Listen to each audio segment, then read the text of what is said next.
اعوذ باللہ من الشیطان الرجیم، بسم اللہ الرحمن الرحیم۔ ناظرین کرام، STR نقوی کی طرف سے السلام علیکم ورحمۃ اللہ وبرکاتہ۔ ناظرین کرام، آج پھر میں آپ کی خدمت میں علی ابن ابی طالب علیہ السلام سے مختلف موضوعات پر مختصر اور عمدہ اور دلچسپ حدیثیں لے کر آپ کی خدمت میں حاضر ہوئی ہوں۔ آئیں چلتے ہیں مولا کے فرامین کی طرف۔ پہلے کی طرح آج پھر میں آپ کو مولا علی علیہ السلام کے 10 فرامین سناؤں گی۔ تو آج کا پہلا فرمان ہے، لڑائی جھگڑے سے پرہیز کیجیے، لڑائی جھگڑے سے بچے رہیے، یعنی لڑائی جھگڑے سے پرہیز کیجیے۔ آج کا دوسرا فرمان ہے، تقوی و پرہیزگاری آدمی کو باعزت بنا دیتی ہے۔ مولا کے تیسرے فرمان کی طرف بڑھیں گے، تفرقہ سے پرہیز کیجیے۔ آج کا چوتھا فرمان ہے، جس میں کچھ یوں لکھا ہے، مسلمان مسلمان کا بھائی ہے۔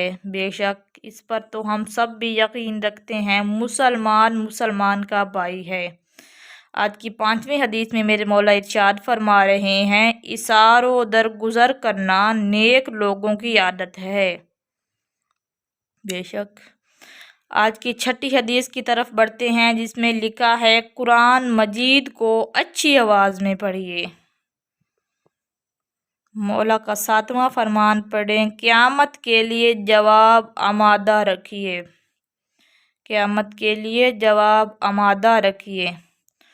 آج کی 8ویں حدیث کی طرف بڑھیں گے، جس میں میرے مولا علی علیہ السلام ارشاد فرما رہے ہیں، سستی و کاہلی سے پرہیز کیجیے۔ آج کی 9ویں حدیث ہے، شکر گزار بنیے تاکہ زیادہ نعمتیں ملیں۔ ناظرین کرام، آج کی 10ویں اور آخری حدیث ہے، کسی بھی کام کو کرنے سے پہلے اس کے بارے میں غور و فکر کیجیے، یعنی کوئی بھی کام کرنے سے پہلے سوچ لیجیے۔ ناظرین کرام، آج کی 10 احادیث ہو گئی مکمل۔ میں رب تعالیٰ سے دعا کرتی ہوں کہ وہ ہمیں مولا کے ان فرامین پر عمل پیرا ہونے کی توفیق عطا فرمائے، آمین یا رب العالمین۔ والسلام ورحمۃ اللہ۔